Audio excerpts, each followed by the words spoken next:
ఇప్పుడే జీ5 app download చేయండి. చూడండి మీ ఫేవరెట్ టీవీ షోస్ ఎప్పుడైనా ఎక్కడైనా. ఒక మంచి ఫ్రెండ్గా నువ్వు కూడా నేను జాబిల్లి ఒకటవ్వాలని కోరుకున్నావు కదా, మళ్ళీ ఈ ప్రేమేంటి పున్నమి?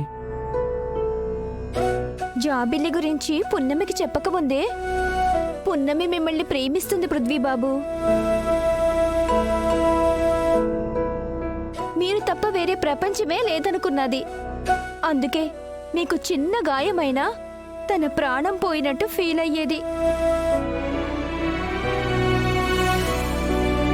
పున్నమి, ఒక ఫ్రెండ్గా నువ్వంటే నాకు చాలా ఇష్టం. కానీ ప్రేమ పెళ్ళి లాంటివి మాత్రం జాబిల్లితో తప్ప మరెవరితో ఊహించుకోలేను కూడా. ఆ విషయం నీకు కూడా చాలాసార్లు చెప్పాను. అయినా ఎవరికి ఎలాంటి కీడు తలపెట్టను నువ్వు, ఎవరిని మోసం చేయను నువ్వు. నన్ను, నాతో పాటు నేను నమ్మిన వాళ్ళందరినీ మోసం చేసి తాళి కట్టించుకోవడం తప్పు పున్నమి.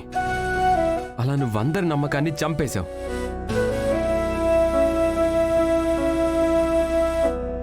ఆ విషయంలో మాత్రం నేనెప్పటికీ నిన్ను క్షమించలేను పున్నమి.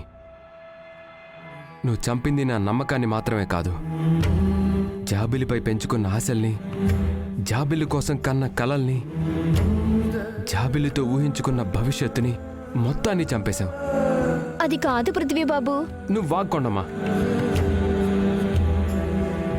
పెళ్ళనేది రెండు మనసుల ఇష్టాలతో, రెండు కుటుంబాల అంగీకారంతో, బంధుమిత్రుల ఆశీర్వాదంతో, పంచభూతాల సాక్షిగా వేదమంత్రాల మధ్య జరగాల్సిన మంగళప్రదమైన ఘట్టం. అలాంటి ఘట్టాన్ని మోసం చేసి అమంగళం చేసేశావు.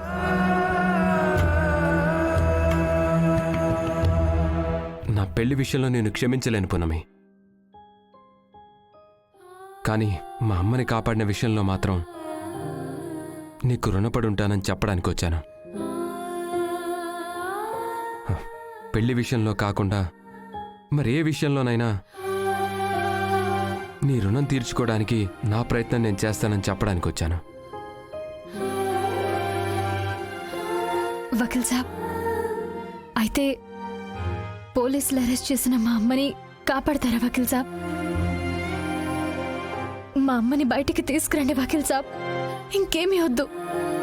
అలాగే పున్నమి, కానీ పూర్తిగా బయటికి తీసుకొస్తానని చెప్పలేను. మీ అమ్మగారిని బెయిల్ మీద బయటికి తీసుకురాగలను, కానీ మీ అమ్మగారు ఏ తప్పు చేయకపోతే మాత్రం శిక్ష పడకుండా కాపాడగలను. అయితే వకీల్ సాబ్, మా అమ్మ ఏ తప్పు చేయలేదు. సరే పున్నమి, రేపు ఉదయం పోలీస్ స్టేషన్కి వెళ్ళి బెయిల్ మీద బయటికి తీసుకొద్దాం. వకీల్ సాబ్,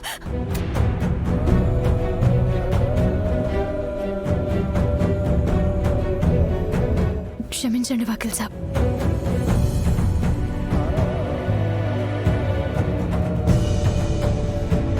జీ5 యాప్ డౌన్లోడ్ చేసి అన్ని ఎపిసోడ్స్ పూర్తి ఉచితంగా చూడండి.